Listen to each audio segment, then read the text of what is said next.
ఏలూరు జిల్లా ఏలూరు నగరంలోని అశోక్ నగర్ వంతెన వద్ద ఉన్న శ్మశాన వాటికను ఏలూరు శాసనసభ్యులు బడేటి చంటి పరిశీలించారు. శ్మశాన వాటికలో ఉన్న శాంతివనాన్ని సందర్శించే పరిస్థితులను పరిశీలించారు. ఈ సందర్భంగా గతంలో ఈ శ్మశాన వాటిక వద్ద స్వచ్ఛంద సంస్థ అయిన ఫ్లాష్ టీమ్ కు ఎదురైన పరిస్థితుల్ని సమీక్షించారు. ఏలూరు ఎమ్మెల్యే బడేటి చంటి మాట్లాడుతూ ఫ్లాష్ టీమ్ సంస్థ ద్వారా ఈ శ్మశాన వాటికకు ఎన్నో సేవా కార్యక్రమాలు చేశారని, అటువంటి సంస్థలను ఎవరూ ఇబ్బంది పెట్టకూడదని తెలిపారు. ఏ ప్రభుత్వమైనా స్వచ్ఛంద సంస్థలను ప్రోత్సహించవలసిన అవసరం ఉందని తెలిపారు.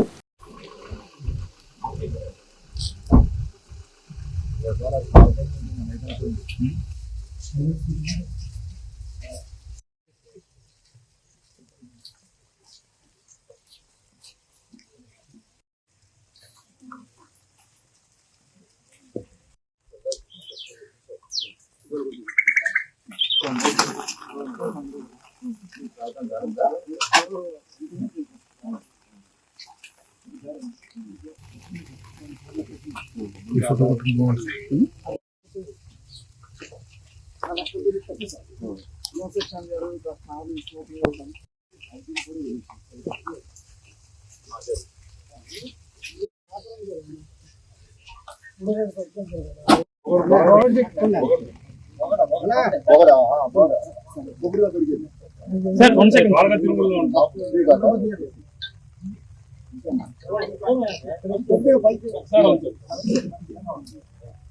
Incoming voice call from Optimism 9172.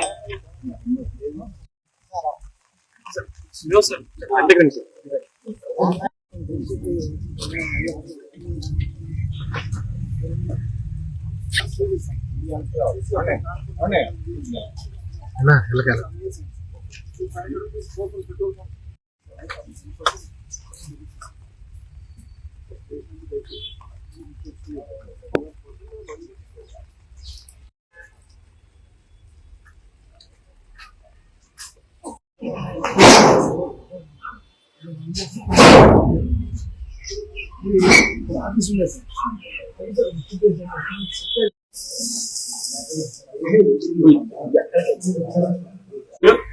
ఎవరు ఏ పార్టీ వారికి వాళ్ళు ఏమి ఇదనేది ఎప్పుడు కూడా మద్దతు పలకడం అనేది ఏముండదు. ఆయన మనసులో ఉన్నది బయటికి చెప్తారు. దీన్ని తీసుకుని ప్రజలకు ఉపయోగవార్థం చేయాలన్న ఉద్దేశంతో చాలా మంది దాతలను కలెక్ట్ చేసి దీనికి శాంతివనం అని పేరు పెట్టి ప్రజల ఉపయోగార్థం తీసుకొచ్చి, అలాగే ప్రజలకు ఉపయోగపడేటట్టుగా ఫ్లాష్ టీమ్ ఆధ్వర్యంలో శవపేటికలు గాని, అలాగే ఒక వాహనం గాని సమకూర్చడం, దానికి తగ్గట్టుగా మళ్ళీ ఇంకొక 4 వాహనాలకు దానికి సంబంధించి కూర్చడం, అలాగే ప్రజలందరినీ కూడా చూసి వీళ్ళు కూడా దాత ఈ విధంగా చేస్తున్నప్పుడు మనం కూడా సహకరించాలని చెప్పి అనేక మంది దాతలు ఇవ్వడం జరిగింది. ఆయన దానిలో భాగంగానే ప్రతి సంవత్సరం ఏదో కలయిక టీమ్స్ అనేది ఒకటి ఉంది కాబట్టి అందరూ కూడా ఒక దగ్గర కలుస్తారన్న ఉద్దేశంతో దానికి అతిథులు ఉండరు, మహారాజులు ఉండరు, రాజకీయ నాయకులు ఉండరు, ఎవరు ఉండరు, అందరూ సమానమే. ఒక కార్యక్రమానికి పిలిస్తే మరి స్థానిక ప్రజాప్రతినిధికి అవమానం జరిగిందని, ఎందుకంటే ఆ కార్యక్రమానికి నేను వెళ్ళాను, ఆయన నన్ను పలకరించాను, నేను వెళ్ళి ఆయన పలకరించా. దాంట్లో మనకు వచ్చింది ఏం లేదు. ప్రజలు ఇచ్చిన అధికారం, ప్రజలతో మమ్మకమైంది. అదే విధమైన కార్యక్రమాలు పెట్టినప్పుడు అవమానం జరిగిందన్న ఉద్దేశంతో 2022 నవంబర్ లో మరి ఇక్కడ ఉన్న ప్రజలకు ఉపయోగపడే ఈ షెడ్ ని మరి కూలగొట్టడం జరిగింది. ఇక్కడ ఏ కార్యక్రమం జరపకోకుండా ఇక్కడ నుంచి ఉన్న శవపేటికలు గాని, వాహనాలు గాని అక్కడ నుంచి తీసుకెళ్లి వేరే చోటకి పెడుతుంది.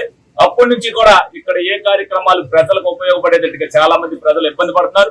మున్సిపాలిటీ ద్వారా చేయిస్తామని చెప్పి ఏదో ఒక 2 శవపేటికలు కొని తూతూ మంత్రంగా చేయడం జరిగింది.